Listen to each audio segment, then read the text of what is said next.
kasalukuyang nakatuon ang pansin ng mga eksperto sa ekonomiya sa buong mundo.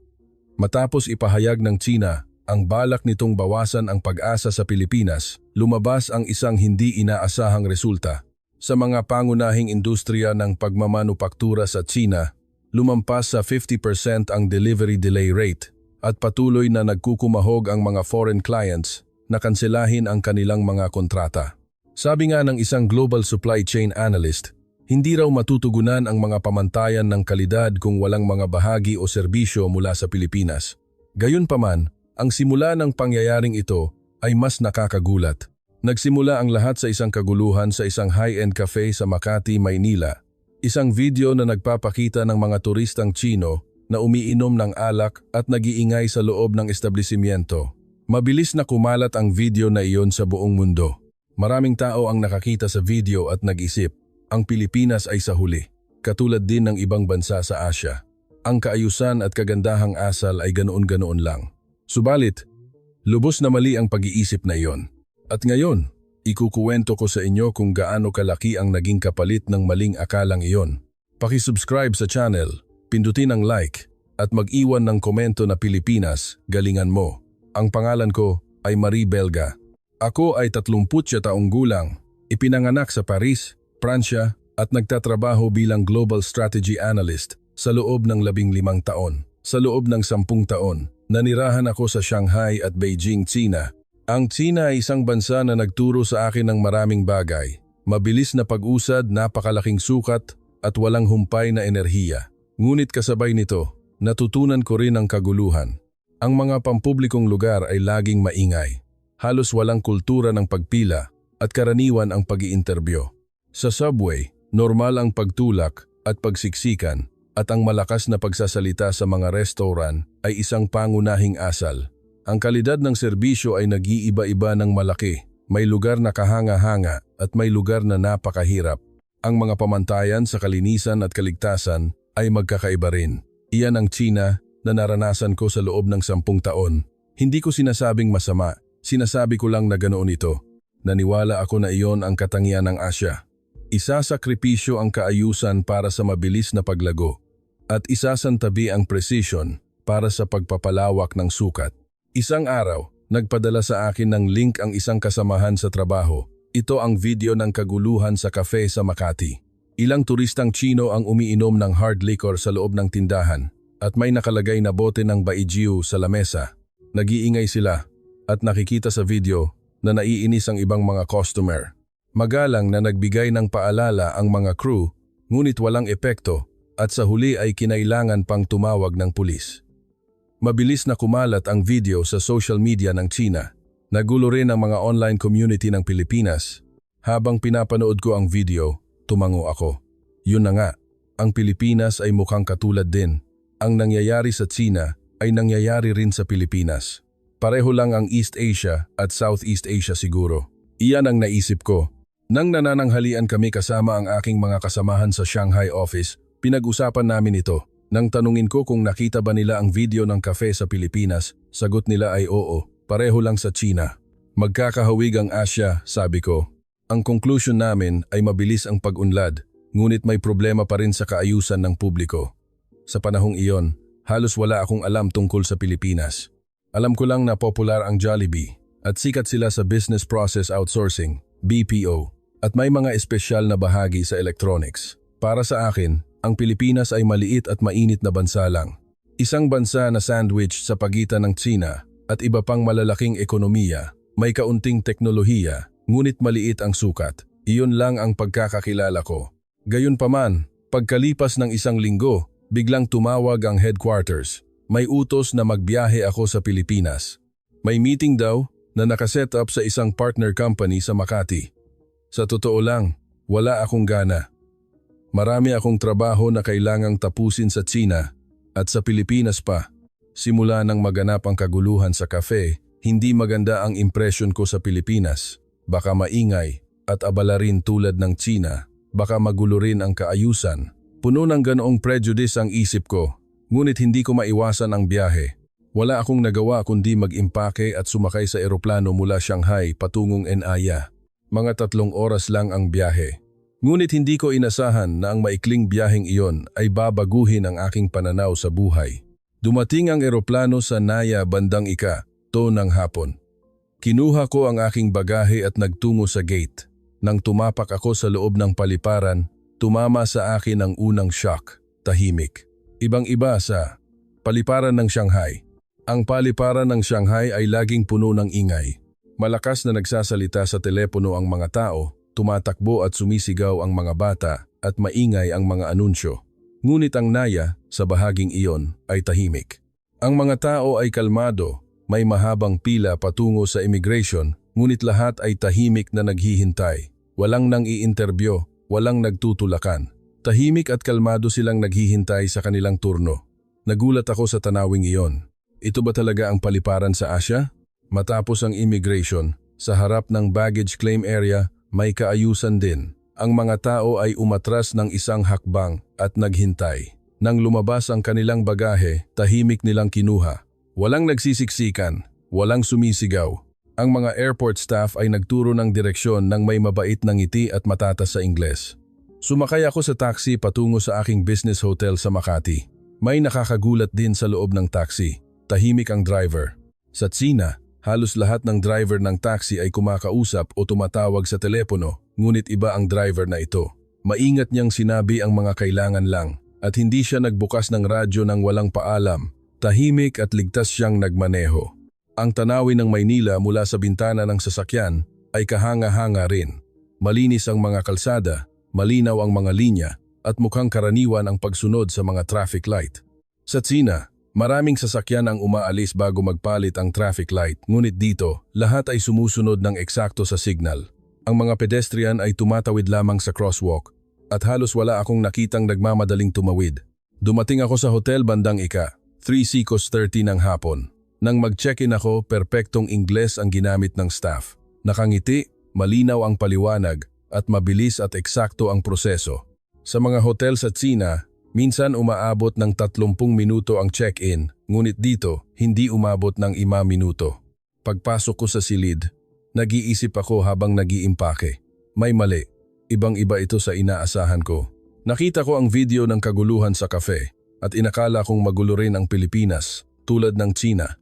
Ngunit ang nakita ko ay kabaligtaran. Tahimik, eksakto, magalang. Iyan ang Pilipinas na naranasan ko sa loob lamang ng 3 oras. Naligo ako at nagpalit ng damit. May hapunan ako, kasama ang kinatawan ng partner company bandang 7 ng gabi. Makikita kami sa isang Filipino fine dining restaurant malapit sa hotel. Lumabas ako ng hotel bandang 6 ng gabi. Habang naglalakad sa mga kalye ng Makati, mas marami akong naobserbahan. Ang mga kalye ay nakakagulat na malinis. Halos walang basura at halos walang cigarette butts. Sa malalaking lungsod sa Tsina, karaniwan ang nakakalat na basura sa gilid ng kalsada. Ang damit ng mga tao ay maayos, mabilis ang kanilang paglalakad, ngunit hindi sila mukhang nagmamadali. Mukha silang gumagalaw ng efficient patungo sa kanilang patutunguhan. Nang dumaan ako sa pasukan ng istasyon ng tren, nagulat akong muli nang makita ko ang mga taong umaakyat sa hagdan. Ang subway sa Tsina ay laging masikip at maingay. Nagtutulakan ang mga tao, sumisigaw, at nagmamadaling gumalaw. Ngunit iba rito. Tahimik na umaakyat sa hagdan ang mga tao at natural na naghihiwalay ang mga naglalakad sa kaliwa at mga nakatayo sa kanan. Nang dumating ako sa restoran, nakarating na ang kinatawan ng partner company. Isang lalaking nasa kalagitnaan ng 40s, nagngangalang Mr. Reyes, nakasuot ng barong na may magalang na tindig. Nagkamayan kami at umupo at ang una niyang sinabi ay kahanga-hanga, "Salamat po sa inyong pagod sa malayong biyahe." Simpleng pagbati, ngunit naramdaman ko na galing sa puso. Sa mga business meetings sa Tsina, halos agad-agad na nagsisimula sa pangunahing usapin, ngunit iba rito. Nagsimula ito sa pag-aalala sa kabilang panig. Habang kumakain kami ng hapunan, nag-usap kami tungkol sa mga simpleng bagay. Si Mr. Reyes ay ipinanganak at lumaki sa Maynila. Nag-aral ng Business Administration sa universidad at nagtatrabaho sa kasalukuyang kumpanya sa loob ng 15 taon. Ang kanyang pagsasalita ay mahinahon, malinaw ang paliwanag, at eksakto ang sagot sa mga tanong. Pagkatapos ng pagkain, nagsimula ang seryosong usapan. Ipinaliwanag ko ang takbo ng merkado sa Tsina at ikinuwento niya ang strategy ng kumpanya sa Pilipinas. Gayunpaman, habang patuloy ang aming pag-uusap, may isa pa akong nakakagulat na natuklasan. Napakamaselan at precise ng kanyang analysis. Ang mga kumpanya sa Tsina ay halos nakatuon sa malaking larawan. Pinahahalagahan nila ang sukat, bilis, at pagpapalawak, at iniisip na ang maliliit na detalye ay maaaring asikasuhin sa huli. Ngunit iba si Mr. Reyes. Nagsisimula siya sa detalye at nagpapatuloy sa malaking larawan. Lahat ng numero ay eksakto, lahat ng plano ay may basehan, at lahat ng panganib ay may nakahandang solusyon. Nagtanong ako, kung may hindi inaasahang pagbabago sa merkado ng Tsina, paano kayo tutugon? Agad siyang sumagot. Mayroon na kaming inihandang 3 senaryo, at mayroon ding nakahandang solusyon para sa bawat senaryo, at ipinakita niya iyon sa kanyang tablet. Ang response manual para sa bawat sitwasyon ay perpektong organisado. Sa sandaling iyon, napagtanto ko, ganito pala ang paraan ng mga kumpanya sa Pilipinas. Inuuna ang accuracy kaysa bilis, precision kaysa sukat, at stability kaysa pagpapalawak, at napagtanto ko rin na hindi ito mali. Sa katunayan, maaaring mas efficient pa ito sa pangmatagalan. Natapos ang hapunan at bumalik ako sa hotel. Lampas na ng 10 ng gabi ngunit mukhang ligtas ang bayan. May mga babaeng naglalakad ng mag-isa, maliwanag ang mga convenience store, at paminsan-minsan ay nagpapatrolya ang mga pulis. Sa Tsina, medyo nakakabahala ang maglakad ng mag-isa sa gabi, ngunit dito wala akong naramdamang ganoon. Pagbalik ko sa silid ng hotel, humiga ako sa kama. Binalikan ko ang araw at nag-isip. Lubos na mali ang prejudice ko tungkol sa Pilipinas. Nakita ko ang video ng kaguluhan sa cafe at inakala kong magulo rin ang Pilipinas tulad ng Tsina. Ngunit ang nakita ko ay kabaligtaran. Tahimik, eksakto, magalang. Iyan ang Pilipinas na natagpuan ko sa loob lamang ng isang araw. Ngunit simula pa lamang ito. Ang mga pangyayari na masasaksihan ko sa loob ng isang linggo ay babaguhin ang aking mga pagpapahalaga. At sa prosesong iyon, makikita ko kung gaano kalaki ang pagkakamali na ginagawa ng Tsina. Kinabukasan, 8 ng umaga, binisita ko ang headquarters ng partner company. Isang 20 palapag na gusali sa Makati at kahanga-hanga na ang lobby. Malinis, moderno at tahimik. Ang mga gusali ng malalaking kumpanya sa Tsina ay kadalasang kahanga-hanga ngunit maingay ngunit iba rito. Sinalubong ako ng reception staff nang nakangiti. Kinumpirma ang aking pangalan, inihanda ang visitor's pass at tinawagan ang contact person. Ang buong proseso ay natapos sa loob ng 3 minuto. Sa Tsina, ang prosesong ito ay aabutin ng 10 minuto. Umakyat ako sa 15 palapag sa elevator. Tahimik ang pasilyo, nakasara ang pinto ng mga conference room, at nakatuon sa kanilang trabaho ang mga empleyado sa kani-kanilang desk. Ang mga office sa Tsina ay kadalasang maingay. Malakas na nagsasalita sa telepono ang mga tao, naglalakad sa pagitan ng mga desk at nakikipag-usap, at bukas ang pinto ng conference room, kaya naririnig ang nilalaman ng meeting. Ngunit dito, lahat ay tahimik at gumagalaw ng efficient. Pagpasok ko sa conference room, mayroon ng 5 taong nakaupo. Kasama si Mr. Reyes, may technical team head, marketing manager, finance officer, at ang CEO. Lahat ay nakasuot ng suit o barong at may nakahandang laptop at mga dokumento sa harap ng bawat isa. Eksakto sa alas 9, nagsimula ang meeting. Sa Tsina, karaniwan ang madelay ng 30 hanggang 45 minuto ang simula ng meeting, ngunit dito, eksakto ito sa segundo. Ang CEO ang unang bumati. Salamat sa pagbisita sa gitna ng abala. Ang pag-uusapan natin ngayon ay may 3 pangunahing paksa. Ang kalagayan ng kasalukuyang proyekto, ang mga plano sa pagpapalawak sa hinaharap, at ang risk management. Malinaw. Sa mga meeting sa Tsina, madalas na malabo ang agenda. Hindi bihira ang matapos ang meeting nang walang konklusyon habang pinag-uusapan ang iba't ibang bagay. Ngunit dito, malinaw ang layunin mula sa simula. Nagsimula ang technical team head sa unang presentation. Ang pagpapaliwanag tungkol sa produktong kasalukuyang ginagawa ay nakakagulat na detalyado. Lahat ng specification ay nakasaad. Ang mga resulta ng test ay organisado sa graph. At ang mga pamantayan ng kalidad ay inihambing sa mga international standard. Ang mga presentation ng mga kumpanya sa Tsina ay halos nakatuon sa vision. Ipinapakita ang malaking larawan, ipinapangako ang hinaharap, at binibigyang diin ang posibilidad. Ang mga specific na numero at resulta ng test ay idaragdag sa huli, ngunit ang kumpanya sa Pilipinas ay kabaligtaran. Inuuna ang reality kaysa vision, ebidensya kaysa posibilidad, at resulta kaysa pangako. Nagtanong ako, gaano kataas ang defect rate ng produktong ito? Agad sumagot ang technical team head. Kasalukuyan, 0.3%. Napakababa nito kung ikukumpara sa industry average na 2%. Ang layunin namin ay ibaba ito hanggang 0.1%. Specific at eksakto. Kung kumpanya sa Tsina, malamang ay sasagot ng halos wala nang walang eksaktong numero. Ngunit iba rito, ang lahat ng sagot ay may basehan at ang lahat ng claim ay suportado ng data. Nagsimula ang marketing manager sa pangalawang presentation. Ang plano sa pagpapalawak sa global market ay kahanga-hanga rin.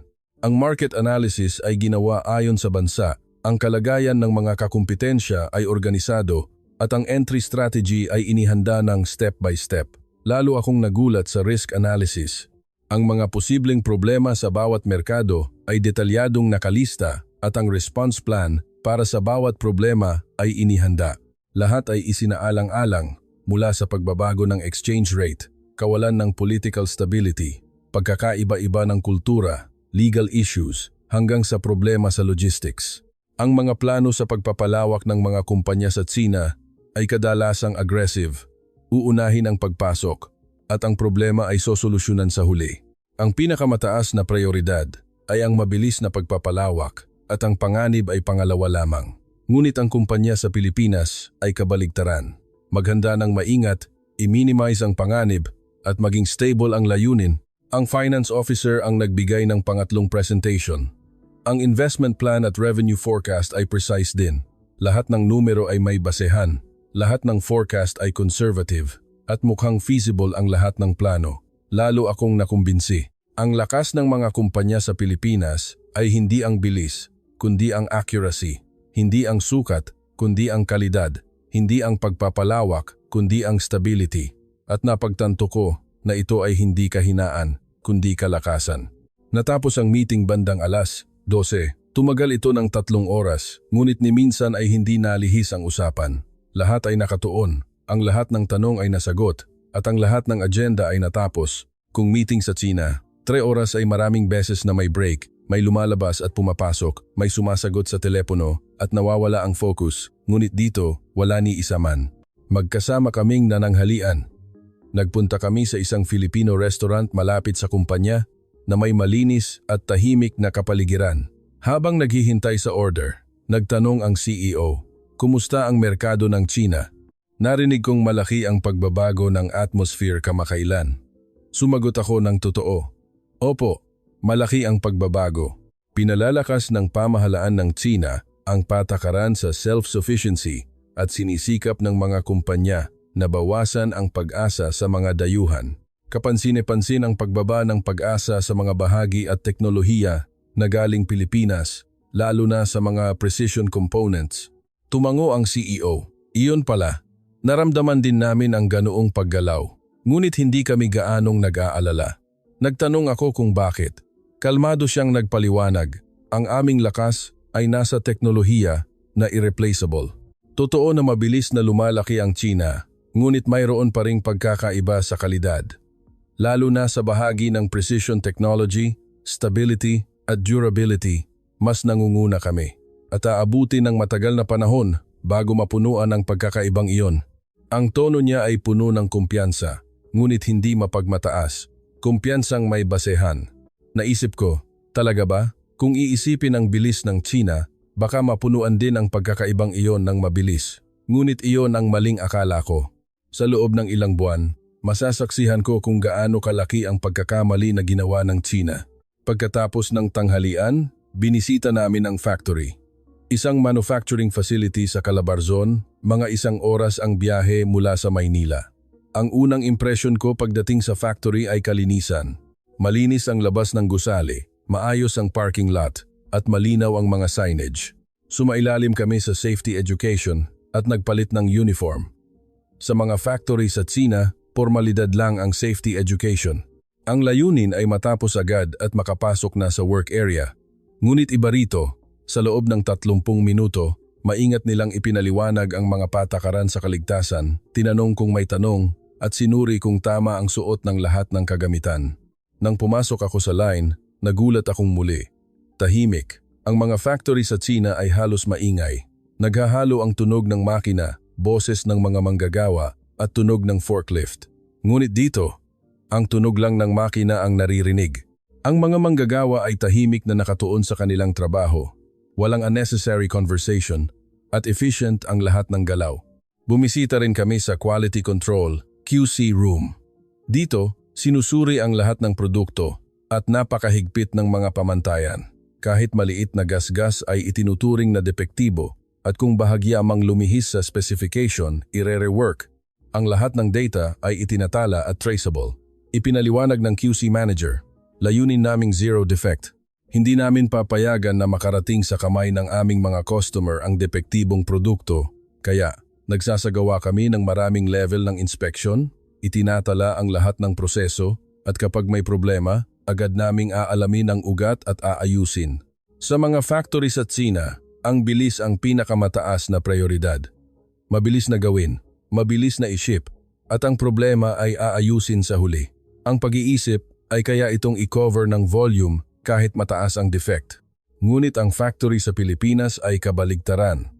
Inuuna ang kalidad kaysa bilis at accuracy kaysa volume. Pabalik sa Maynila pagkatapos ng factory tour, nag-iisip ako. Ang Pilipinas na nakita ko sa loob ng 2 araw ay ibang-iba sa inakala ko. Isang bansa na orderly, eksakto, stable at nagpapahalaga sa kalidad. Ngunit mas nakakagulat ang saloobin ng mga tao. Sa Tsina, lahat ay nagmamadali. Gustong magtagumpay ng mabilis, kumita ng pera ng mabilis, at umakyat ng mabilis. Ngunit iba ang mga tao sa Pilipinas.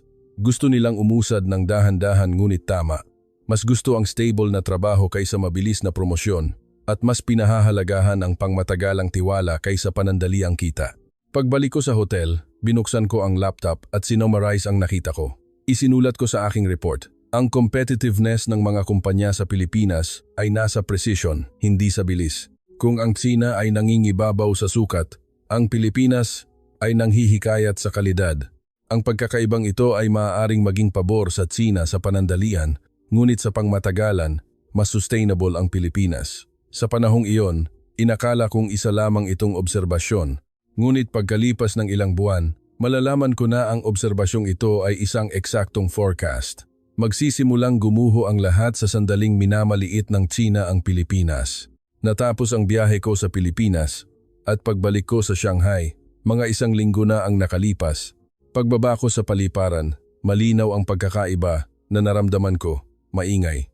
Malakas na nagsasalita ang mga tao, nagmamadaling nagtutulakan ng bagahe at karaniwan ang pag-i-interview.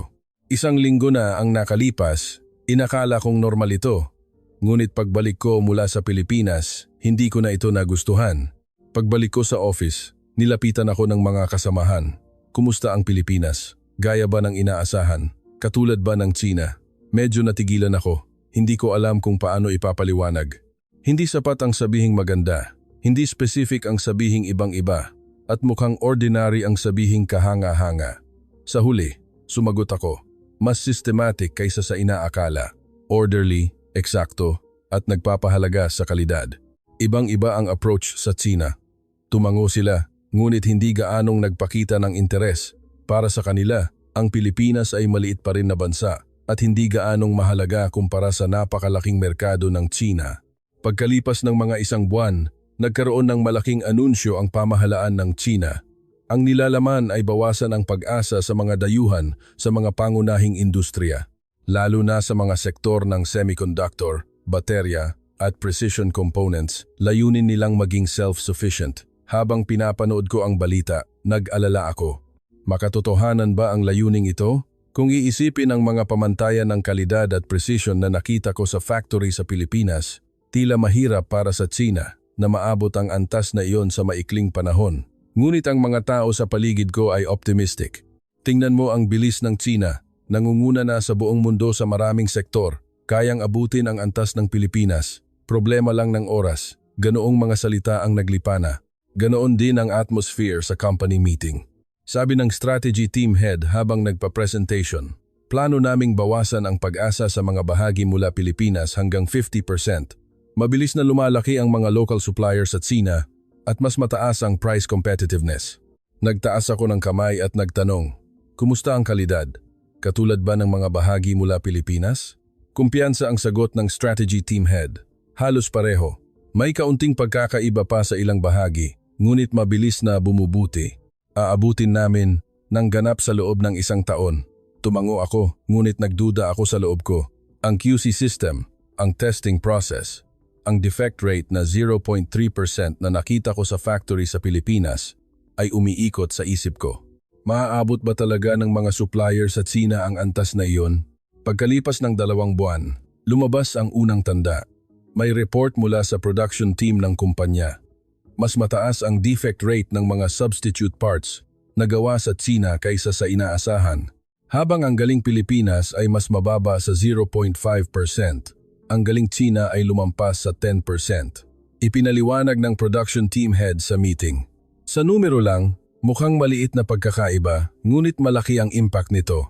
Kapag mataas ang defect, tumataas ang rework na nagiging sanhi ng pagkaantala sa delivery at pagtaas ng customer dissatisfaction. Lalo na ang mga international customer ay napakasensitibo sa kalidad at ang defect rate na 10% ay hindi katanggap-tanggap. Tumutol ang strategy team head. Panandali ang problema lang yan. Proseso lang iyan ng pag-adjust ng mga suppliers sa Tsina. Aayusin din iyan sa paglipas ng panahon. Ngunit hindi ito naayos. Lumipas ang 3 buwan, 4 na buwan, at mataas pa rin ang defect rate at sa halip, sunod-sunod na lumabas ang ibang problema. Sunod-sunod na nangyari ang pagkaantala sa delivery, hindi pagkakapare-pareho ng specification at pagkabigo sa test. Nagsimula nang magreklamo ang mga international customer. May dumating na email mula sa isang kumpanya ng sasakyan sa Europa at mahigpit ang nilalaman. Ang kalidad ng mga bahaging inihatid kamakailan ay hindi umabot sa pamantayan. Kung magpapatuloy ang sitwasyong ito, mapipilitan silang re-evaluate ang kontrata. Sinusubukan din nilang bumalik sa mga bahagi na galing Pilipinas. Bumuntong hininga ako habang binabasa ang email na iyon. Inaasahan ko na iyon. Ang tiwala na itinayo ng mga kumpanya sa Pilipinas ay hindi gawa sa isang araw. Itinayo ito sa loob ng mga dekada, sa pamamagitan ng pagpapanatili ng kalidad, pagtupad sa pangako, at paglutas ng problema. Imposibleng gayahin iyon ng Tsina sa loob ng ilang buwan. Nagsimulang magbago ang atmosphere sa loob ng kumpanya. Ang mga tao na optimistic noong una ay nagsimula ng magpahayag ng pag-aalala dahil patuloy ang pagkaantala sa production, dumarami ang customer complaint at nagsisimula ng bumaba ang benta. Nang sumapit ang 5 buwan, nagkaroon ng emergency executive meeting. Sabi ng CEO ng seryoso, kailangan nating i-re-evaluate ang ating strategy. Ang plano na bawasan ang pag-asa sa mga bahagi mula Pilipinas ay naglalagay sa kumpanya sa panganib. Nagbigay ng paliwanag ang strategy team head. Mas mabagal ang pagpapabuti ng mga supplier sa Tsina kaysa sa inaasahan, ngunit hindi tayo dapat sumuko. Sa pangmatagalan, tiyak na magtatagumpay tayo, ngunit tumutol ang finance officer. Maaaring ganoon sa pangmatagalan. Ngunit makakaya ba natin sa panandalian? 3 international customer na ang nagkansela ng kontrata at 2 na ang nagbigay ng babala. Kung magpapatuloy ito, mawawala sa atin ang 20% ng target sales natin ngayong taon. Tumahimik ang conference room. Lahat ay nakaupo ng seryoso. Napagtanto ko noon na nagsisimula na ang kapalit ng pagmaliit ng Tsina sa Pilipinas at hindi lang ito problema ng isang kumpanya. Pagkatapos ng meeting, may isang kasamahan na tahimik na nagsabi, mukhang ganoon din ang sitwasyon sa ibang kumpanya. Nahihirapan sila sa problema ng kalidad nang sinubukan nilang palitan ang mga bahagi mula Pilipinas. Nagugulo ang buong industriya. Naalala ko ang sinabi ng CEO ng partner company sa Pilipinas. Ang aming lakas ay nasa teknolohiya na irreplaceable. Noong una, inakala kong exaggerated iyon, ngunit ngayon, eksaktong assessment na ito. Ang Tsina ay nangingibabaw sa sukat at bilis. Ngunit may malaking pagkakaiba pa rin sa kalidad at stability sa Pilipinas. At ang resulta ng pagsubok na mabilis na magpalit nang hindi isinasaalang-alang ang pagkakaibang iyon ay nagdudulot ng malaking kapalit. Nang gabing iyon, binuksan ko ang laptop at gumawa ng report. Ang title ay Ang Realidad at Panganib ng Strategy sa Pagpapalit ng Mga Bahagi mula Pilipinas. Ang nilalaman ay kalmado. Totoo na mabilis na umaangat ang antas ng teknolohiya ng mga supplier sa China, ngunit may malaking pagkakaiba pa rin sa Pilipinas sa stability ng kalidad, precision ng proseso, at defect management. Ang pagsubok na punan ng pagkakaibang ito sa maikling panahon ay nagdudulot ng kabaligtaran. Nawawalan ng tiwala ang mga international customer, nakakansela ang mga kontrata, at nawawalan ng market share. Habang isinusulat ko ang report, nakaramdam ako ng pait. Isang buwan na ang nakalipas, optimistic pa ang kumpanya. Naniniwala sa lakas ng China at inakala na madaling palitan ang Pilipinas, ngunit iba ang realidad. Ang teknolohiya at tiwala na itinayo ng Pilipinas ay hindi magugulo sa isang iglap at simula pa lamang ito. Sa loob ng ilang buwan, lalabas ang katulad na problema sa buong China. Nagsisimula ng lumabas ang kapalit ng pagmaliit sa Pilipinas. Nang sumapit ang ika-6 na buwan, lalo pang lumala ang sitwasyon. Hindi lang sa kumpanya namin, kundi sa buong industriya ng pagmamanupaktura sa China, lumabas ang parehong problema. Ang pagsubok na palitan ang mga pangunahing bahagi mula Pilipinas ay sunod-sunod na nabigo at ang impact ay lumampas sa inaasahan. May informal meeting ng industriya sa isang hotel sa Shanghai. Nagtipon ang mga executive ng mga pangunahing kumpanya sa pagmamanupaktura, ngunit mabigat ang atmosphere. Lahat ay may katulad na problema. Ang vice president ng isang electronics manufacturer ang unang nagsalita. Ang kumpanya namin ay pinalitan din ang display component mula Pilipinas patungong China, ngunit hindi umabot sa pamantayan ang color reproduction. Nagsimula nang magkansela ng order ang mga buyer sa Europa. Kung magpapatuloy ito, magiging masama ang performance namin ngayong taon. Bumuntong hininga din ang executive ng isang auto parts company.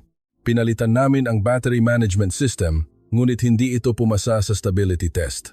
Binitawan kami ng isang kumpanya ng sasakyan sa Alemanya. Gumuho ang relasyon na itinayo namin sa loob ng 10 taon sa isang iglap. Sinundan ito ng president ng isang semiconductor equipment manufacturer. Sinubukan naming i-localize ang mga precision parts, ngunit napakalaki ng tolerance. Ang galing Pilipinas ay eksakto sa antas ng micrometer, ngunit hindi umaabot ang galing China sa antas na iyon. Bilang resulta, tumaas ng higit sa 10 beses ang defect rate. Tahimik lang akong nakikinig doon. Lahat ay nagkamali ng parehong pagkakamali. Minamaliit ang technological capability ng Pilipinas. Naniniwala na kung may sukat at bilis, susunod din ang lahat. Ngunit hindi ganoon kasimple ang realidad. Isang executive ang ngumiti ng mapait at nagsabi, ang pamahalaan ay patuloy na nagbibigay diin sa self-sufficiency, ngunit alam ng lahat sa field na imposibleng gawin iyon. Ngunit walang makapagsalita. Natatakot kaming magmukhang tumututol sa patakaran. Tumango ang lahat sa salitang iyon. Ang problema ng China ay hindi lang teknolohiya. May political pressure din. Dahil ang self-sufficiency ay naging pambansang layunin, napilitan ng mga kumpanya na magpatuloy sa transition kahit hindi pa handa. At ang resulta ay tragic. Kinabukasan, pagbalik ko sa office, may mas nakakagulat na balita. Naglabas ang pamahalaan ng China ng opisyal na pahayag. Ang nilalaman ay pabilisin ang autonomy ng mga pangunahing teknolohiya, higit pang bawasan ang pag-asa sa mga dayuhan. Lalo na sa mga sektor ng semiconductor at precision parts, layunin nilang makamit ang ganap na localization. Naghiyawan ang mga kasamahan. Susuportahan tayo ng pamahalaan. Hindi na natin kailangan ang mga bahagi mula Pilipinas. Magiging pinakamalakas ang China sa mundo. Ganoong mga salita ang naglipana. Ngunit nag-alala ako. Napakalaki ng agwat sa pagitan ng realidad sa field at ng layunin ng pamahalaan. Nagkaroon ng emergency strategy meeting sa conference room. Nagpilit ang mga management na dapat baguhin ang plano ayon sa pahayag ng pamahalaan. Kailangang mas mabilis na bawasan ang pag-asa sa mga bahagi mula Pilipinas. Kailangang mag-invest pa sa pagpapaunlad ng mga local suppliers sa China dahil ito ay pambansang patakaran. Kailangang sundin. Maingat na nagpahayag ng pagsalungat ang production team head. Ngunit hindi pa nalulutas ang problema sa kalidad. Patuloy ang customer complaint. at dumarami ang contract cancellation. Kung lalo nating papabilisin ang transition ngayon, lalo lamang lalala ang sitwasyon. Matigas na sinabi ng executive na strategy. Kailangan nating tiisin ang panandaliang hirap. Sa pangmatagalan, kailangan nating maging self-reliant. Hindi tayo maaaring umasa sa Pilipinas magpakailanman. Naisip ko sa loob ko nang marinig ko ang salitang iyon, hindi ito self-reliance, kundi self-destruction. Kung ipipilit ng walang paghahanda, masisira lamang ang kumpanya. Ngunit hindi ko ito masabi ng malakas. Kitang-kita ko na pupunahin ako kung sasabihin ko iyon. Pagkatapos ng meeting, may isang senior colleague na tahimik na lumapit sa akin. Ano sa palagay mo? Sabihin mo ng totoo. Nag-alinlangan ako, sandali at sumagot. Nakita ko mismo ang Pilipinas. Nakita ko ang kanilang factory, QC system at paraan ng pagtatrabaho. Kailangan natin ng hindi bababa sa 5 taon para maabot ang antas na iyon. Ang ipilit ang transition, ngayon ay suicide. Bumuntong hininga ang senior. Alam ko rin, pero hindi ko masabi. Mukhang tumututol sa patakaran ng pamahalaan. Kailangan lang nating sumunod. Kahit na patungo ito sa bangin, ang usapang iyon ay nagpabigat sa loob ko. Ang problema ng China ay hindi lamang technology gap. Ito ay pinagsama-samang political pressure, nasyonalistang atmosphere, at arrogance na hindi kayang harapin ang realidad. Pagkalipas ng 1 linggo, nagkaroon ng malaking anunsyo ang isang major telecommunication equipment manufacturer sa China. Ganap na itinigil ang paggamit ng mga bahagi mula Pilipinas at pinalitan ng gawang China ang lahat ng bahagi.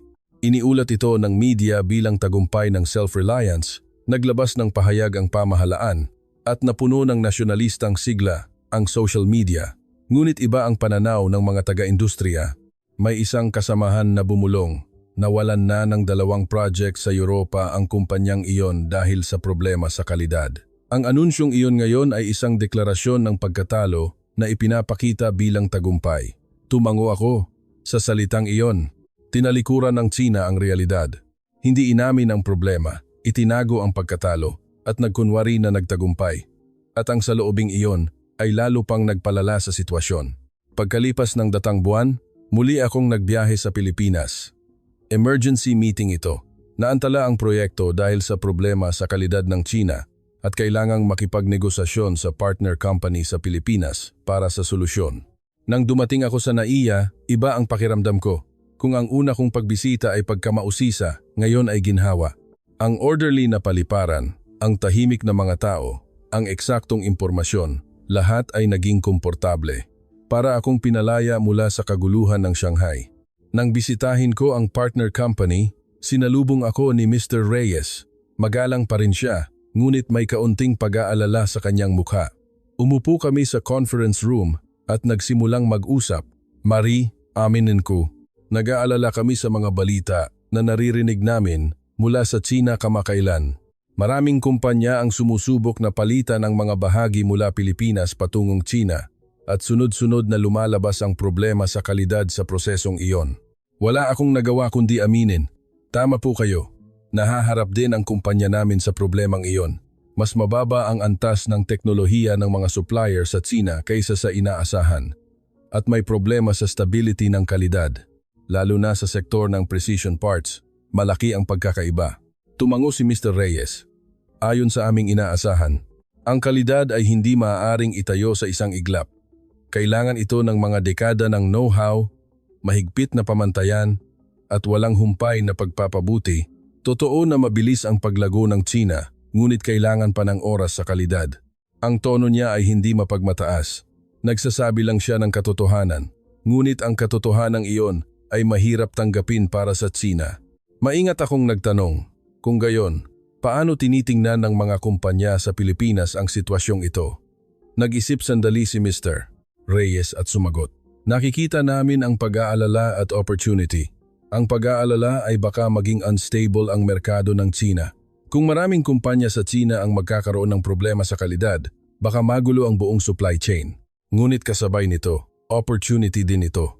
Muling binibigyang pansin ang kahalagahan ng kalidad at muling binibigyang halaga ang mga produkto mula Pilipinas. Pinag-isipan ko ang salitang iyon. Hindi pinuna ng Pilipinas ang pagkakamali ng China. Tahimik lang silang nagtrabaho at naghintay. Sa kalidad nagsalita, sa tiwala nagpatunay, at ang oras ang nagbunyag ng katotohanan. Bumisita rin kami sa factory muli.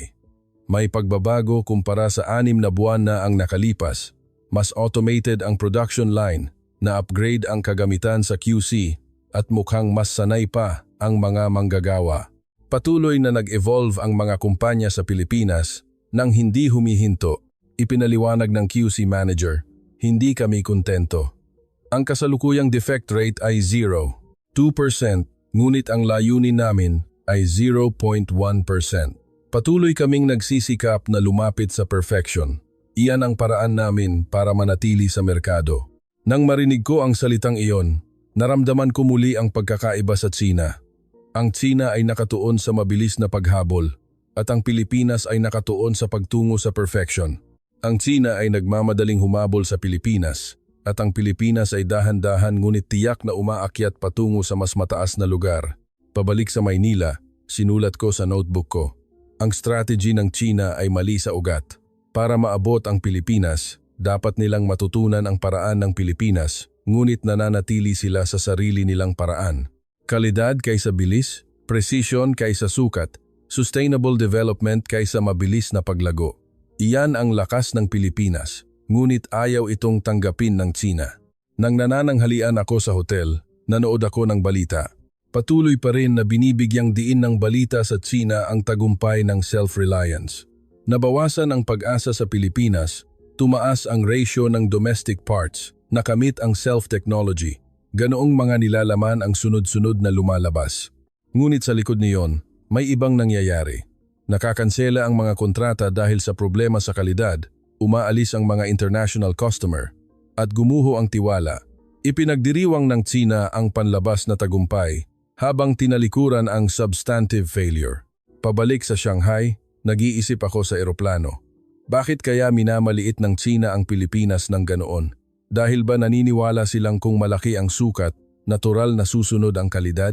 Dahil ba inakala nilang kung mabilis ang paglago, magiging the best sila sa lahat ng sektor? Siguro ganoon. Nalasing ang Tsina sa sarili nitong tagumpay at hindi nakita ng tama ang lakas ng ibang bansa. Dahil maliit ang Pilipinas, kahit may teknolohiya, maliit ang sukat, kaya sa huli ay kaya itong daigin ng Tsina, ngunit iba ang realidad. Maliit ang Pilipinas, ngunit precise. Mabagal, ngunit stable. Tahimik, ngunit malakas. At ang lakas na iyon ay hindi kayang sirain ng sukat o bilis. Lumapag ang eroplano sa Shanghai. Paglabas ko sa paliparan, sinalubong ako ng karaniwang ingay at siksikan. Bumuntong hininga ako at nag-isip. Kailan kaya haharapin ng Tsina ang realidad? Kailan kaya nila tatalikuran ng arrogance at matututo ng may pagpapakumbaba? At baka huli na ang lahat sa panahong iyon. Sa loob ng ilang buwan, malalaman ko ang sagot na iyon. Napakalaki na ng pagkakamali ng Tsina at hindi na ito maitatago. Pagkalipas ng 1 buwan mula sa pagbalik ko sa Pilipinas, nagkaroon ng decisive blow sa kumpanya namin. Ipinadala ng pinakamalaking auto parts buyer sa Alemanya ang abiso ng comprehensive review ng kontrata. Malinaw ang mga dahilan, hindi pag-abot sa pamantayan, sunod-sunod na pagkaantala sa delivery, at pagkawala ng tiwala ng customer. Nagkaroon ng emergency executive meeting. Ang atmosphere sa conference room ay parang libing. Lahat ay nakaupo ng seryoso at sumigaw ang CEO habang hinahampas ang mesa. Bakit nangyari ito?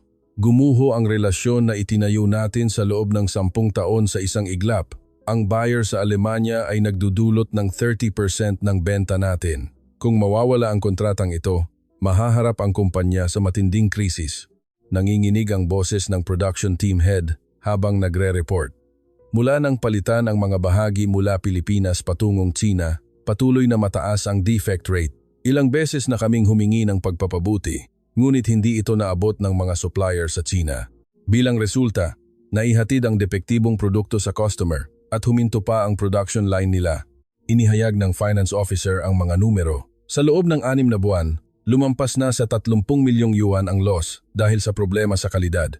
Kung isasama ang gastos sa rework, bayad pinsala at pagbaba ng tiwala, mas lalaki pa ito. At kung mawawala pa ang kontrata sa Alemanya, malaki ang posibilidad na matapos tayo sa deficit ngayong taon. Naghahanap ng dahilan ng executive na strategy. Panandali ang problema lang ito. Nasa learning curve ang mga supplier sa China. Kung bibigyan pa ng kaunting oras, tiyak na gagaling sila. Ngunit hinampas muli ng CEO ang mesa. Wala tayong oras. Gusto ng customer ng kalidad ngayon. Hindi natin maaaring sabihin na maghintay sila hanggang sa susunod na taon. Magbigay ng solusyon ngayon.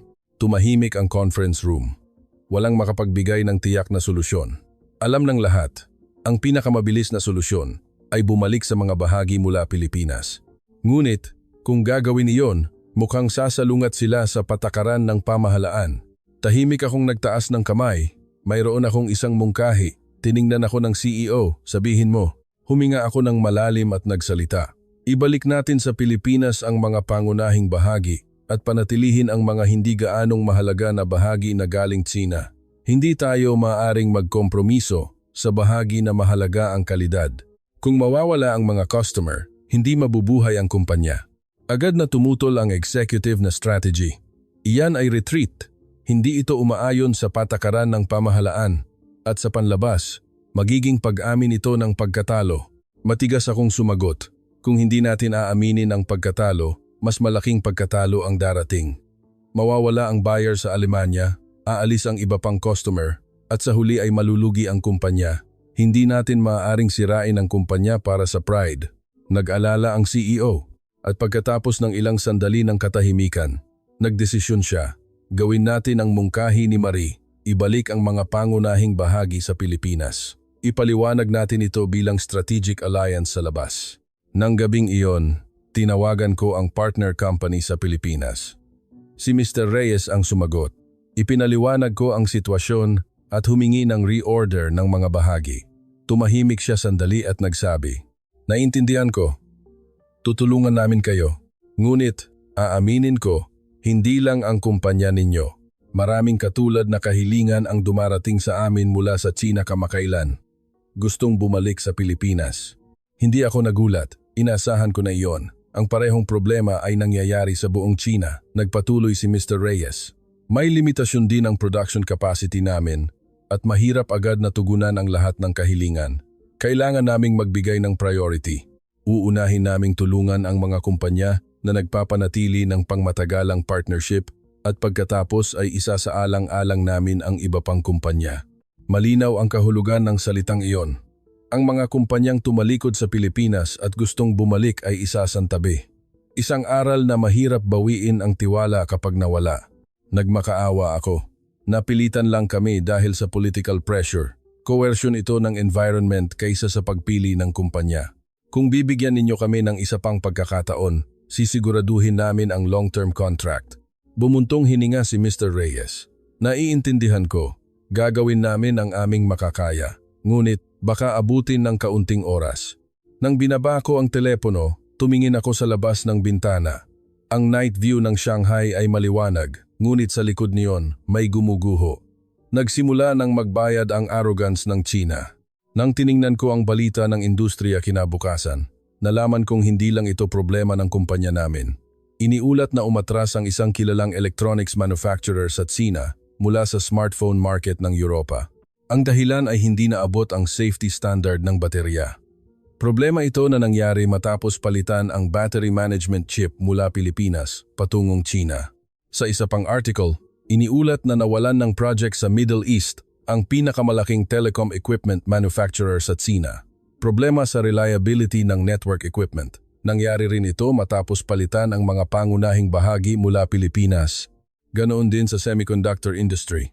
Balita na kinansela ang order ng isang foundry company sa China mula sa customer sa Taiwan. Bumaba ang yield ng palitan ang mga materyales na galing Pilipinas na ginagamit sa precision process patungong China. Malinaw ang pattern. Ang mga kumpanya sa China na sumubok na palitan ang mga pangunahing bahagi mula Pilipinas ay sunod-sunod na nabigo at ang impact ay humantong sa pagkawala ng international market. Ang China ay maaaring mag-promote ng self-sufficiency sa domestic market, ngunit hindi kinikilala ang kalidad nito sa global market. Pagkalipas ng isang linggo, nagkaroon ng emergency forum ng industriya. Nagtipon ang mga government official, executive ng malalaking kumpanya, at mga expert sa research institute. Ngunit ang theme ay stabilization ng supply chain. Ngunit sa totoo lang, Ito ay diskusyon tungkol sa kung paano aayusin ang pagkatalo sa pagpapalit ng mga bahagi mula Pilipinas. Isang government official ang umakyat sa podium at nagsalita. Ang pagpapaunlad ng self-technology ay pambansang strategy at kailangang ipagpatuloy kahit may panandaliang hirap, tiyak, na makakamit ng China ang self-reliance sa lahat ng sektor. Ngunit nagtaas ng kamay ang president ng isang SME mula sa likod. Hindi kami nahaharap sa panandaliang hirap, kundi sa krisis ng survival. Nawalan kami ng international customer dahil sa problema sa kalidad. Bumaba ng kalahati ang benta at hindi na namin kayang bayaran ang suweldo ng mga empleyado. Pakiusap, harapin ninyo ang realidad. Nagkagulo ang bulwagan. Tumango ang mga president ng ibang kumpanya. Lahat ay nahaharap sa katulad na hirap. Ngunit matigas ang sagot ng government official. Hindi magbabago ang pambansang strategy. Dapat pang magsikap ang mga kumpanya, mag-invest sa technology development, itaas ang kalidad, at siguruhin ang global competitiveness. Pagkatapos ng forum, nagtipon ang ilang president ng mga kumpanya sa pasilyo at nagbulungan. Hindi alam ng pamahalaan ang realidad. Ang technology development ay hindi ginagawa sa isang iglap. Imposibleng maabot natin ang itinayo ng Pilipinas sa loob ng mga dekada, sa loob ng ilang taon. Isang president ang ngumiti ng mapait at nagsabi, "Sa huli, gagamit din tayo ng produkto mula Pilipinas ng patago. Sasabihin nating domestic product sa publiko. Dahil kung hindi, malulugi ang kumpanya." Nang marinig ko ang salitang iyon, nakaramdam ako ng pait. Ang matitigas na salita ng China na papalit sa Pilipinas ay naging walang laman na ngayon. Ang kabalintunaan ay habang sumisigaw ng self-reliance sa panlabas, lalo silang aasa sa Pilipinas, sa totoo lang. Nang gabing iyon, sa silid ng hotel, binalikan ko ang isang taon na ito. Naalala ko ang sarili ko na minamaliit ang Pilipinas nang makita ko ang video ng kaguluhan sa kafe. Ang Pilipinas ay katulad din ng China. Pareho lang ang Asya. Iyan ang naisip ko. Ngunit ang realidad ay kabaligtaran. Tahimik ang Pilipinas, ngunit malakas. Maliit, ngunit precise. Mabagal, ngunit stable. At ang lakas na iyon ay hindi kayang sirain ng sukat o bilis. Minamaliit ng China ang Pilipinas. Naniniwala silang mananalo sila kung malaki, makakahabol kung mabilis, at posibleng gawin ang lahat kung may political will. Ngunit ang kalidad ay hindi ginagawa sa isang iglap. Kailangan ito ng oras, know-how, kultura at sistema, at ang Pilipinas ay mayroon ng lahat ng iyon. Sa susunod na buwan, lalo pang lalala ang sitwasyon. Mas maraming kumpanya sa China ang itataboy mula sa international market, mas maraming kontrata ang kakansilahin, at mas maraming kumpanya ang susubok na bumalik sa Pilipinas. Ngunit baka huli na ang lahat sa panahong iyon. Mahirap bawiin ang tiwala kapag nawala, at hindi maghihintay ang mga kumpanya sa Pilipinas magpakailanman. Binuksan ko ang laptop at nagsimulang gumawa ng report. Ang title ay, "Ang kapalit ng pagmaliit sa Pilipinas." Hindi ito report para sa kumpanya, kundi personal kong record. Gusto kong ayusin ang prosesong ito at iwanan bilang aral. Nagsimula akong sumulat ng pangungusap. Minamaliit ng China ang Pilipinas, at ang arrogance na iyon ay nagtutulak sa mga kumpanya sa China patungo sa pagkawasak. Hindi ito problema ng teknolohiya, kundi problema ng saloobin. Ang kapalit ng arrogance na hindi natututo nang may pagpapakumbaba, hindi humaharap sa realidad at hindi kinikilala ang lakas ng kalaban. Sa labas ng bintana, maliwanag pa rin ang Shanghai, ngunit alam ko, may malaking gumuguho sa likod ng liwanag na iyon. Lumipas ang 3 buwan. Lalo pang lumala ang sitwasyon, gaya ng inaasahan, at ang industriya ng pagmamanupaktura sa China ay nasa virtual panic. Ang kumpanya namin ay masuwerte dahil maaga kaming bumalik sa Pilipinas, kaya naiwasan namin ang pinakamasamang sitwasyon, ngunit marami pang ibang kumpanya ang hindi. Isang umaga, tinawag ako ng CEO ng kumpanya. "Marie, kailangan mong pumunta sa Pilipinas muli. Sa pagkakataong ito, para sa negosasyon ng long-term contract. Kailangan nating ipakita kung gaano natin kailangan ang mga partner sa Pilipinas." Tumango ako. 1 taon na ang nakalipas, inakala naming nangunguna ang China, ngunit ngayon, ganap na nabaligtad ang posisyon. Ang mga kumpanya sa Pilipinas ang may choice, at ang mga kumpanya sa China ay kailangang magsikap para mapili. Dumating ako sa Naya ng maaga. Ito ang pangatlong beses kong pagbisita, at sanay na ako. Ang orderly na paliparan, ang tahimik na mga tao, ang eksaktong impormasyon, lahat ay predictable at nagbibigay iyon ng ginhawa. Iniwan ko ang bagahe sa hotel at agad na nagpunta sa partner company. Naghihintay si Mr. Reyes sa lobby, ngunit iba ang kanyang mukha kumpara dati. Kung noong 1 taon, magalang siya ngunit maingat, ngayon ay puno siya ng kumpiyansa. Pagpasok namin sa conference room, mas marami pa ang nakaupo. Ang CEO, executive na technology, executive na sales, at maging ang legal team head, kabuuang 6 na tao. Ibig sabihin, hindi lang ito simpleng meeting, kundi isang mahalagang negosasyon. Ang CEO ang unang nagsalita. Marie, matagal na tayong hindi nagkita. Maraming pagbabago sa merkado ng Tsina kamakailan. Tama ba? Prangka akong umamin. Opo, maraming pagbabago. Aaminin ko, nagkamali kami. Minamaliit namin ang teknolohiya ng Pilipinas at inakala naming madali lang itong palitan. Ang resulta ay tragic. Tumango ang CEO. Sinubaybayan din namin ang prosesong iyon. Maraming kumpanya sa Tsina ang bumabalik sa amin. Gustong bumalik sa Pilipinas. Ngunit may limitasyon din ang production capacity namin at kailangan naming magbigay ng priority. Inilabas ng executive na sales ang data at ipinakita.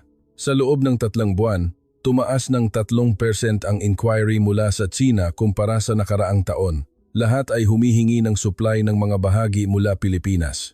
Uunahin namin ang mga existing customer at ang mga bago o bumabalik na customer ay kailangang magparehistro sa waiting list.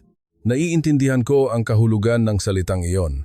Ang mga kumpanya sa Pilipinas ay nasa posisyon na pumili ng customer noong 1 taon. Nag-alala silang mawala ang merkado ng Tsina at maingat, ngunit ngayon ay nabaligtad ang posisyon.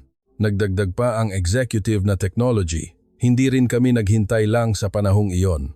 Pinalawak namin ang capacity ng 30%, nag-develop ng bagong teknolohiya at mas tumaas pa ang quality standard namin. Ang defect rate ay bumaba na ngayon sa 0.08%. Industry best.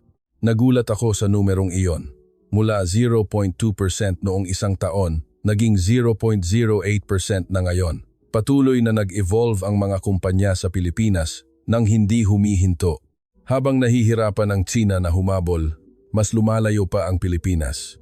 Nagsimula ang negosasyon. Nag-alok ako ng long-term contract, nangako ng volume guarantee, at nagpakita ng kahandaang makipagnegosasyon sa presyo. Maingat ang reaksyon ng Pilipinas. Sabi ng legal team head, okay ang long-term contract, ngunit may mga kondisyon. Kailangan ng minimum na 5 taong kontrata. May penalty kung kanselahin bago matapos ang kontrata. At kailangang malinaw na itakda ang quality standard. At ang pinakamahalaga, assurance na hindi na muling babalik sa Tsina dahil sa political reason. Natigilan ako sandali. Mahigpit ang kondisyon na iyon. Lalo na ang huling kondisyon ay maaaring makasalungat sa patakaran ng pamahalaan ng Tsina. Ngunit wala akong choice. Kung walang Pilipinas, hindi mabubuhay ang kumpanya namin. Sumasang-ayon ako. Tatanggapin namin ang kondisyong iyon. Taos-puso naming hinahangad ang pangmatagalang partnership. Ngumiti ang CEO. Mabuti. Ngunit gusto kong maintindihan ninyo. Noong 1 taon, nang umalis ang maraming kumpanya sa Tsina, nasaktan kami. Tinalikuran kami ng mga partner na kasama namin sa loob ng 10 taon. Kaya, kailangan naming maging maingat sa pagkakataong ito. Ang tiwala ay mahirap bawiin kapag nasira. Yumuko ako. Humihingi ako ng paumanhin. Nagpabaya kami. Hindi namin na-evaluate ng tama ang halaga ng teknolohiya ng Pilipinas at inakala naming madali lang itong palitan. Ngayon, alam na namin, hindi kami makakalaban sa global market nang walang mga partner sa Pilipinas. Nagkaroon ng sandaling katahimikan sa conference room. At muling nagsalita ang CEO. Sige, maniniwala kami sa inyong sinseridad, Marie. Ipagpapatuloy namin ang paghahanda ng kontrata. Ngunit tandaan ninyo, ito na ang huling pagkakataon. Kung aalis kayo muli, wala nang babalikan. Natapos ang negosasyon at nagtanghalian kami. Medyo lumambot ang atmosphere at maingat na nagtanong si Mr. Reyes. Sa totoo lang, ano ang sitwasyon sa Tsina ngayon? Hindi masyadong lumalabas sa media. Bumuntong hininga ako at sumagot. Magulo. Sa panlabas, nagpo-promote ng self-reliance. Ngunit sa totoo lang, maraming kumpanya ang nahaharap sa hirap, nawawalan ng international market dahil sa problema sa kalidad, nawawalan ng tiwala ng customer at mabilis na bumababa ang benta. Lalo na ang mga kumpanya na sumubok na palitan ang mga pangunahing bahagi mula Pilipinas ang nakaranas ng pinakamalaking blow. Tumango ang executive na technology. Inaasahan na iyan. Ang kalidad ay hindi ginagawa sa isang iglap. Inabot kami ng 4 taon para maabot ang kasalukuyang antas. Nagpapabuti kami araw-araw, natututo sa pagkakamali, at nagpapataas ng pamantayan. Imposibleng maabot iyon ng Tsina sa loob ng ilang taon. Nagdagdag pa ang executive na sales. At, aaminin ko, ang pagkatalo ng Tsina ay naging opportunity para sa amin. Muling binigyang halaga ang teknolohiya ng Pilipinas at kumalat ang pagkilala na irreplaceable ito kaya biglang tumaas ang demand para sa aming produkto. Ngayon, nasa posisyon kami na pumili ng customer. Nang marinig ko ang salitang iyon, nakaramdam ako ng pait. Ang arrogance ng Tsina ang nagpataas pa sa posisyon ng Pilipinas. Sinubukan nilang itulak ang Pilipinas pababa, ngunit sa huli, lalo pa nilang pinalakas ang Pilipinas. Pagkatapos ng pagkain, bumisita kami muli sa factory. 1 taon na ang nakalipas, ngunit kitang-kita ang pagbabago. Pinalawak ang production line, naglagay ng bagong kagamitan, at dumami ang empleyado. Ginawa ng mga kumpanya sa Pilipinas ang krisis na opportunity. Ang QC manager na nakita ko sa QC room ay masayang nagpaliwanag. Kamakailan, naglagay kami ng AI-powered quality inspection system. Kayang makita ang maliliit na depekto na mahirap makita ng mata ng tao. Dahil dito, lalo pang bumaba ang defect rate at ang customer satisfaction ay all-time high. Habang pinapanood ko ang sistema, naisip ko, iyan ang lakas ng Pilipinas, walang humpay na nag-evolve ng hindi kontento. Kahit nakahanga-hanga na ang 0.2% na defect rate, nagsisikap pa rin silang ibaba ito sa 0.08%. Ang saloobin, na patuloy na sumusulong patungo sa perfection ang siyang pabalik sa Maynila, sinabi ni Mr. Reyes. Marie, naaalala mo ba noong una tayong nagkita 1 taon na ang nakalipas? May balita na papalit na ang Tsina sa Pilipinas. Nag-alala ako sa loob ko, baka posible talaga, baka mapag-iwanan kami. Nagulat ako at nagtanong, talaga? Mukha kayong puno ng kumpiyansa noon. Tumawa si Mr. Reyes. Kailangan naming magpakita ng kumpiyansa sa labas. Ngunit sa loob, nag-alala ako. Nakakatakot ang bilis ng Tsina. Ngunit pagkalipas ng 1 taon, alam ko na. Ang pag-aalala ko ay walang basehan. Hindi mananalo ang bilis sa kalidad. Tumango ako.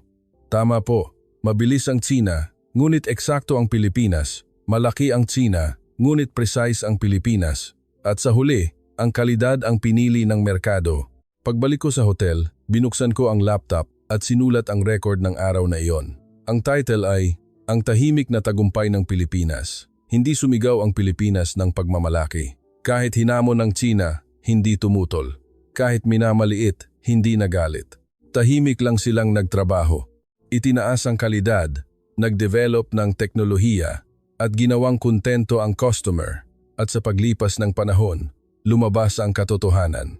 Irreplaceable ang Pilipinas. Hindi ito tagumpay na nakuha sa armas. Tagumpay ito na nakuha sa teknolohiya, kalidad, at tiwala. Hindi maganda, ngunit tiyak. Hindi maingay, ngunit malakas. Pinatunayan ng Pilipinas sa mundo. Mananalo kahit maliit, mananalo kahit eksakto, at mananalo kahit tahimik. Sa labas ng bintana, nakikita ko ang gabi ng Maynila. Hindi maganda, ngunit stable. Hindi maingay, ngunit masigla. Hindi malaki, ngunit kumpleto.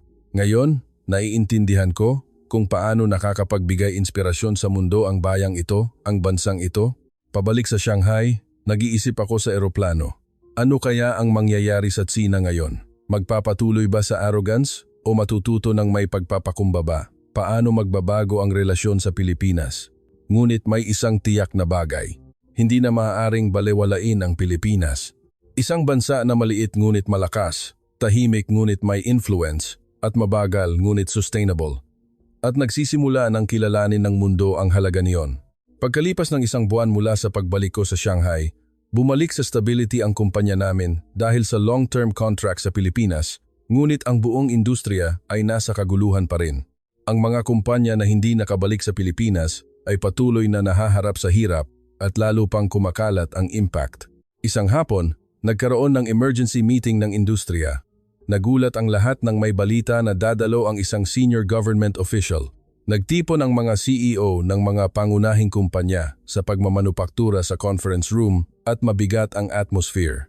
Umakyat ang government official sa podium at nagsimulang magsalita. Seryoso naming tinatanggap ang kasalukuyang sitwasyon.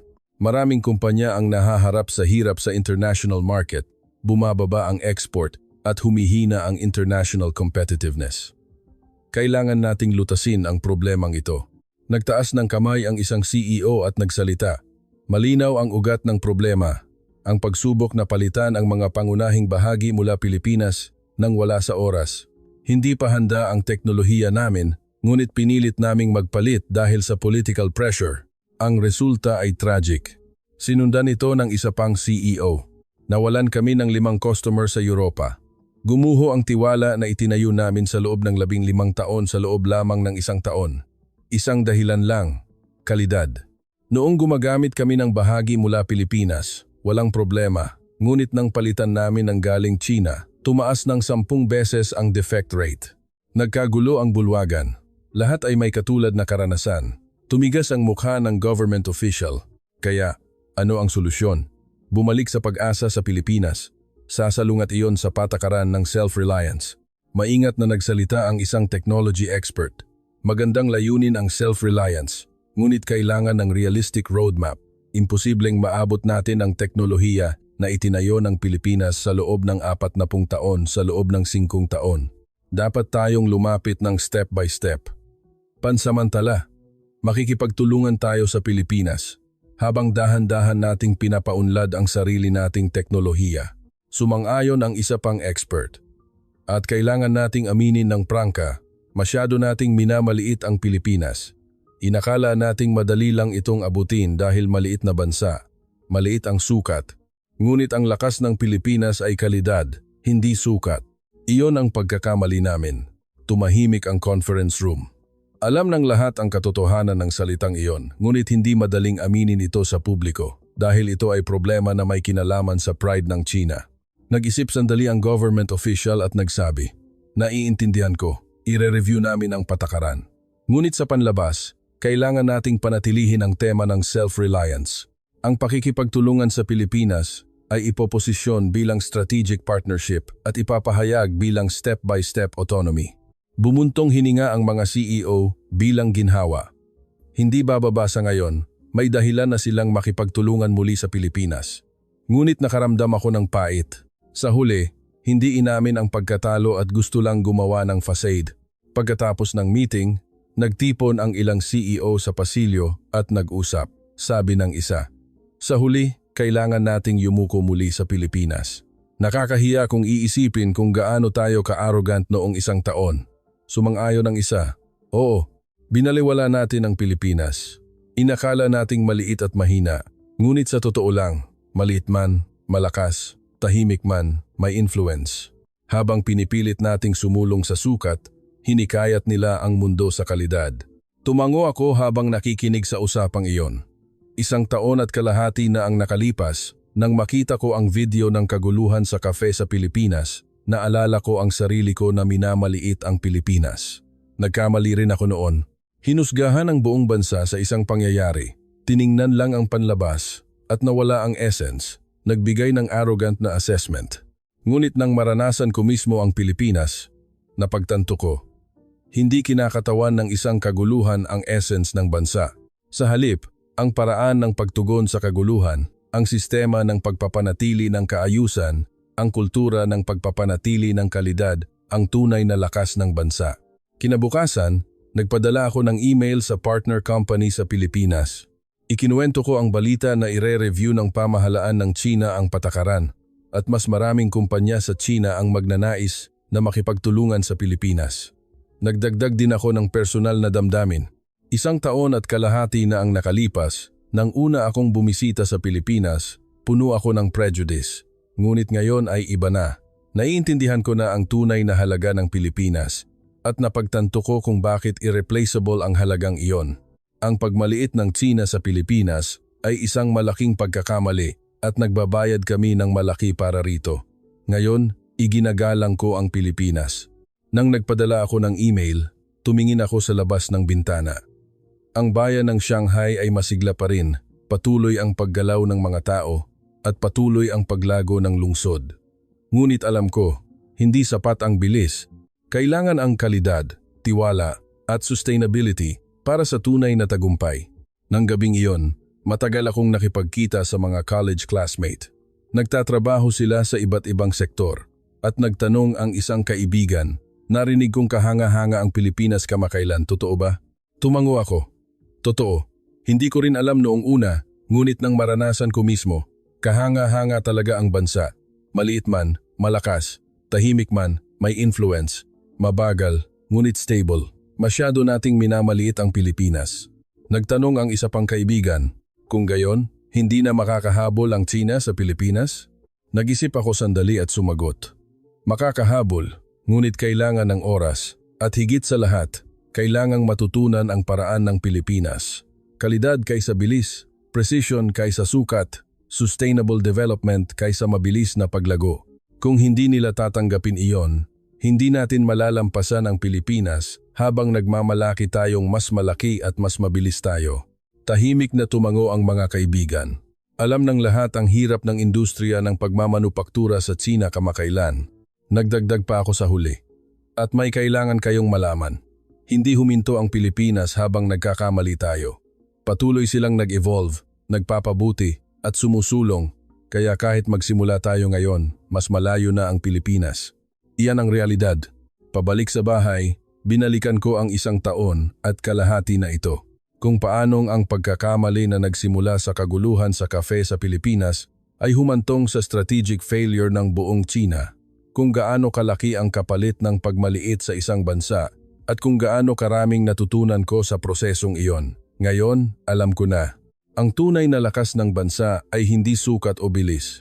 Ang kalidad, tiwala at sustainability ang tunay na lakas. At ang Pilipinas ay isang bansa na may lakas na iyon. Lumipas pa ang 5 buwan. Ako ngayon ay nasa Pilipinas sa pang-5 pagkakataon. Hindi ito business trip, kundi personal na biyahe. Gusto ko pang mas maintindihan ang bansang ito. Habang naglalakad sa mga kalye ng Maynila, naalala ko ang una kong pagbisita 2 taon na ang nakalipas. Noong panahong iyon, puno ako ng prejudice. Ang Pilipinas ay magulo at chaotic din tulad ng China. Pareho lang ang Asia. Iyan ang naisip ko. Ngunit ngayon ay iba na. Naiintindihan ko na ang tunay na halaga ng Pilipinas at napagtanto ko kung bakit kinikilala ang bansang ito sa mundo. Umupo ako sa isang cafe at binuksan ang laptop. Sinusummarize ko ang taon na ito bilang record.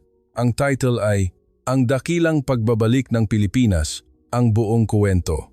Hindi lang ito business report, kundi record ng personal kong mga natuklasan. Binasa ko muli ang unang pangungusap.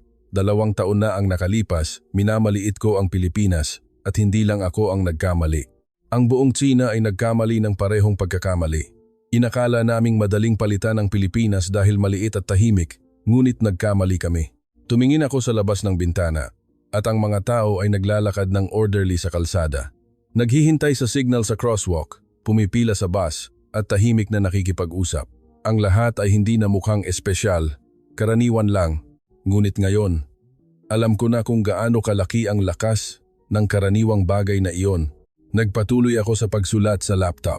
Ang dakilang pagbabalik ng Pilipinas ay isang digmaan na walang putok ng baril. Nakipaglaban sa kalidad, hindi sa armas. Sa tiwala, hindi sa pananakot. Sa panghihikayat, hindi sa pamimilit. At nanalo ang Pilipinas. Tahimik, tiyak, at walang pag-aalinlangan na nanalo. Ang mga balita kamakailan ay nagpapatunay sa tagumpay na iyon. Balita na pinalawak pa ng mga kumpanya ng semiconductor sa Pilipinas ang share nila sa global market. Ulat na ang mga baterya mula Pilipinas ay nagiging standard ng mga electric vehicle sa buong mundo. Article na popular ang mga defense equipment ng Pilipinas sa Middle East at Europa.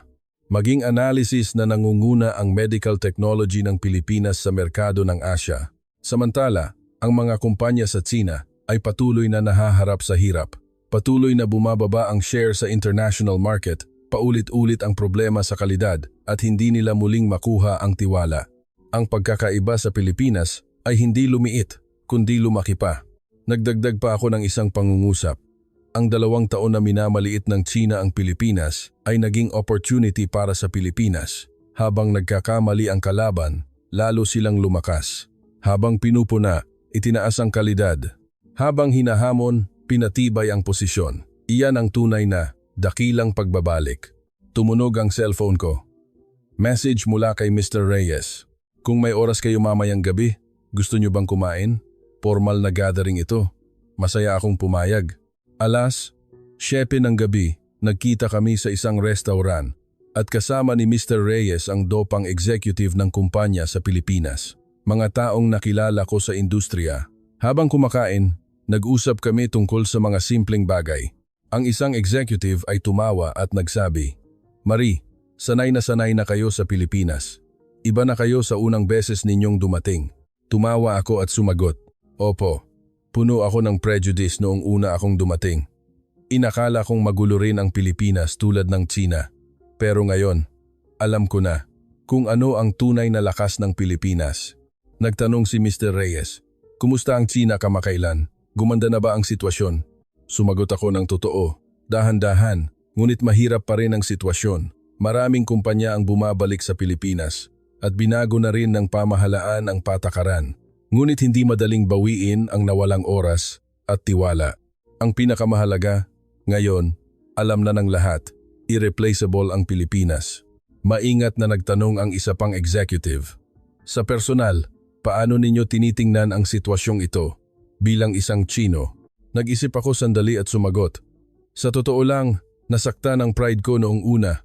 Naniniwala akong mas malaki at mas malakas ang China kaysa sa Pilipinas, kaya ayaw kong aminin na natalo kami sa kalidad. Pero ngayon, iba na. Hindi ito problema ng pride, kundi problema ng realidad. Ang katotohanan ay mas mahusay ang Pilipinas at ang aminin iyon at matuto ang makabubuti para sa China." Tumango si Mr. Reyes, "Iyan ang mahalaga. Sa totoo lang, marami rin kaming kailangang matutunan. Ang bilis, sukat at market sense ng China ay kahanga-hanga. Kung magtutulungan tayo at mag-aaral sa isa't isa, mas magiging malakas ang dalawang bansa." Pagkatapos ng pagkain, lumabas kami at ang night view ng Maynila ay nasa harap namin. Tahimik na umaagos ang ilog, malambot ang liwanag ng mga gusali at payapa ang bayan. Hindi maganda, ngunit maganda. Hindi maingay, ngunit puno ng buhay. Hindi malaki, ngunit kumpleto. Habang pinapanood ko ang tanawing iyon, napagtanto ko. Iyan ang Pilipinas, isang bansa na hindi sumisigaw, ngunit malakas. Hindi nagmamalaki, ngunit mahusay. Hindi nagpapilit, ngunit nagpapatunay. Isang bansa na kinikilala ng mundo, kinikilala ng merkado, at ang oras ang nagpapatunay sa halaga niyon. Pabalik sa Naya, nakipag-usap ako sa driver ng taxi. Nagtanong ang driver, "Kumusta ang Pilipinas?" Sumagot ako ng taos puso, punong-puno ng sorpresa. Noong una, inakala kong maliit na bansa lang. Ngunit ngayon, alam ko na, hindi mahalaga ang sukat. Maliit ang Pilipinas, ngunit precise. Tahimik, ngunit may influence. Mabagal, ngunit sustainable. Hindi ko malilimutan ang dakilang pagbabalik ng Pilipinas na nakita ko. Tumawa ang driver at sumagot, "Salamat po. Nagsisikap din po kami araw-araw, pero hindi po kami perpekto." Umiling ako, "Hindi. Nakikita ko ang pagsisikap ninyong lumapit sa perfection. Iyan ang lakas ng Pilipinas." Nang nag-check-in ako sa paliparan, naalala ko ang 2 taon na ito. Kung paanong ang pagkakamali na nagsimula sa kaguluhan sa kafe sa Pilipinas ay ganap na nabaligtad. Kung paanong ang pagmaliit ay naging paggalang at kung paanong ang prejudice ay naging pag-unawa. Pagsakay ko sa eroplano, sinulat ko ang huling record. Nasaksihan ko ang dakilang pagbabalik ng Pilipinas. Hindi ito tagumpay ng militar. Tagumpay ito na nakamit sa teknolohiya, kalidad at tiwala. Ginawa ng Pilipinas ang sandali na binaliwala ito ng China na opportunity. Ang hamon ay ginawa nilang fuel para sa paglago. Ang puna ay ginawa nilang motive para sa pagpapatunay. 2 taon na ang nakalipas, hindi ko kilala ang Pilipinas. Ngunit ngayon, alam ko na, ang Pilipinas ay isang bansa na tahimik na naghahanda, tahimik na gumagawa, at tiyak na nagpapatunay. Isang bansa na nagsisikap ng husto kahit hindi pinapansin ng mundo, nagpapanatili ng kalidad kahit hindi kinikilala, at hindi natitinag kahit may krisis. Nagtatrabaho ako sa Tsina, ngunit mula ngayon, ang Pilipinas ang gagawin kong standard. Kapag nag-evaluate, nag-choose, nag-decide, tatanungin ko ang sarili ko, ano kaya ang gagawin ng Pilipinas? At ang standard na iyon ay magpapalago sa akin bilang mas mahusay na expert. Nasaksihan ko mismo ang sentro ng dakilang pagbabalik ng Pilipinas. At ang karanasang iyon ay nagbago sa aking buhay. Umalis ang eroplano. Sa labas ng bintana, dahan-dahang lumiit ang Maynila, ngunit sa loob ng puso ko, lalo pang lumaki ang Pilipinas. Isang bansa na maliit ngunit dakila, tahimik ngunit malakas, Pilipinas. Ngayon, alam ko na ang tunay na halaga ng bansang iyon. Isang bagay na higit sa lahat ng bagay na marangal,